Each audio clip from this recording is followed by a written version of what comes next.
Squiz Kids acknowledges the traditional owners of the lands on which we podcast, the Turrbal and Kombumerri people. Squiz Kids! It's your daily news fix. Fun, free, fresh. Hello and welcome to Squiz Kids Today, your fresh take on what's happening in the world around you. I'm Bryce Corbett. It's Monday, February 24. In Squiz Kids Today, prayers for the Pope, flying car takes flight, Wicketkeeper runs bonanza, and turtle salami for dinner. That's what's making news, kids style. The Lowdown. You're going to hear a lot in the news this week about the Pope and his health, as the world's attention was drawn to Italy this weekend with news that he's in his sickbed and not doing so well. There's a little bit to unpack here, so bear with me. First of all, who's the Pope?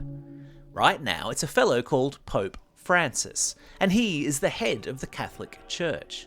And given that there are believed to be anywhere up to 1.4 billion, that's billion with a B, Catholics in the world, who all pay attention to what he says, more or less, it's quite a thing to be the Pope. He's one of the most important religious figures in the world, and one of the most famous men in the world for that matter. So, why is he in Italy? Because the Pope lives in a place called the Vatican, which is a portion of the city of Rome in Italy, carved out specifically for the Catholic Church.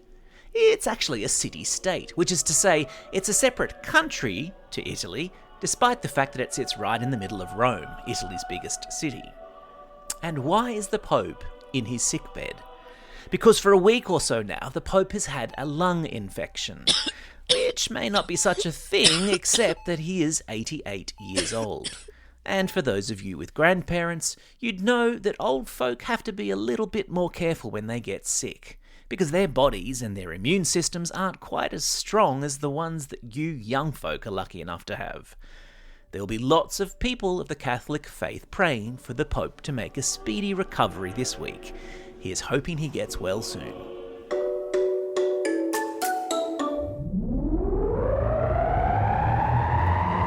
Spin the globe. Each day we give the world globe a spin and find a news story from wherever it stops. And today we've landed in Pennsylvania, in the United States, where stingrays, raccoons, beavers and squirrels are all on the menu at a special wild game buffet.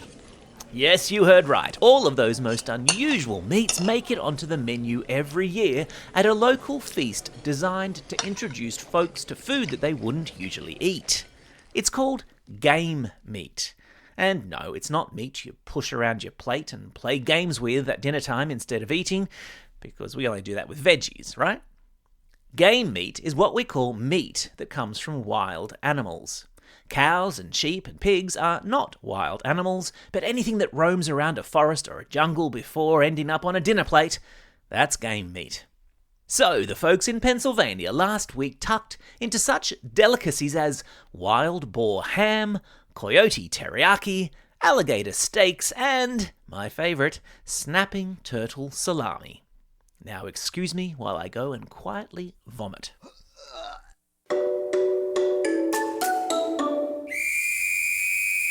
Sport time!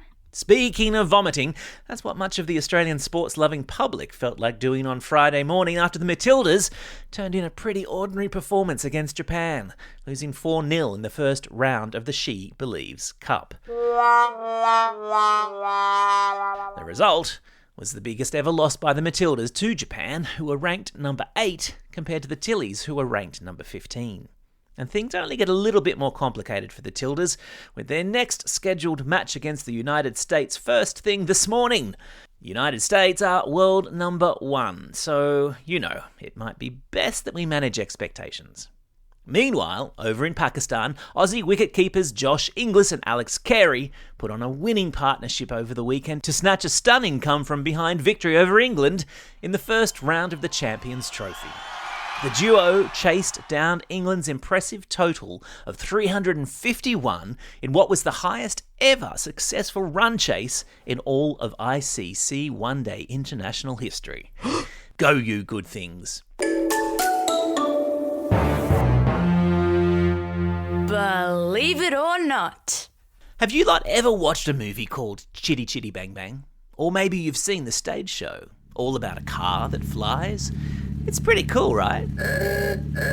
Well, the concept of us all getting around in flying cars took one little step closer to reality over the weekend when an aeronautical company in the United States released a video of their newest invention, a car that can fly. I've stuck a link to the video in today's episode notes. And at first, my newshound nose was twitching because I thought maybe the video was fake. But I checked it against other reliable news sources, including the BBC, and it is in fact real. It's only what's called a prototype, which is to say an early model created for experimenting. But the company hopes to start making them available soon for purchase.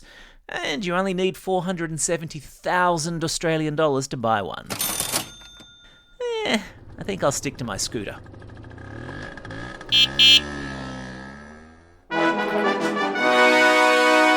Aha! There's the classroom companion Clarion, letting us know that Christy has made some excellent classroom worksheets tied to this news story in the podcast. Today's classroom companion worksheets are all about different points of view. Students are going to read two opposing viewpoints, one celebrating the possibilities that flying cars might bring, the other warning of the risks. Then answer questions that explore both perspectives. They'll be considering issues like fairness, safety, and the environment while forming their own opinions. Let the debate begin. Time for the quiz. This is the part of the podcast where you get to test how well you've been listening. Question number 1. Which country do the Matildas play this morning in the She Believes Cup? They're ranked number 1 in the world. Did you remember? That's right, it's the United States. Question number 2. What do we call meat that comes from wild animals? Yes, that's right, it's called game meat. Question number 3. What's the name of the movie and the stage show about a flying car? Well done if you said Chitty Chitty Bang Bang.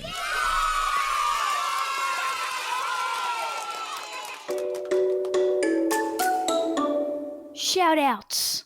It's Monday, February 24. Today is National Quiet Day in some countries, where we're encouraged to stop talking for a moment, turn off all devices and outside noise, and enjoy the silence. It's also a special day for these Squiz kids, celebrating a birthday today and tomorrow. Bo from Collaroy, Tanish from Narrawarren, Robert from Turramurra, Anna from Lugano, Sandra from Cherrybrook, Nikki from Chinchilla, Mason from Kilsyth, George from Hawthorne East, and Hamad, who's listening all the way over there in Tehran in Iran. Wow, great to have you aboard, Hamad. And belated birthday shout-outs go to Sophia from Atwell, Estella from Miles, Eddie and Miller from Belmont, and Lucas from Geelong. And today's classroom shout-outs go to Class 3-4 Magpie with Miss McFarlane at Mount Riverview Public School, to Class F7 with Mr Salver at Hammond Park Primary School, to Classes 5, 6, A and B with Miss H, Mrs Holmes and Miss Briggs at Emerald State School, Class 5C with Miss Ozelins at Patrick's Road State School in Ferny Hills, and all of the students at Merriweather Public School. Don't forget, if you've got a birthday coming up and you want a shout-out, or if you're after a classroom shout-out, drop us a line at squizkids@thesquiz.com.au or fill out the form on our website. Well, that's all we have time for. Thanks for listening to Squiz Kids today. We'll be back again tomorrow with a brand new Squiz the World episode on the country of Qatar, the fascinating country in the sand dunes of the Arabian Peninsula. Squiz the World, of course, is our special podcast series that introduces kids to the countries of the world. In the meantime, I want you all to get out there and have a most excellent day. Over and out.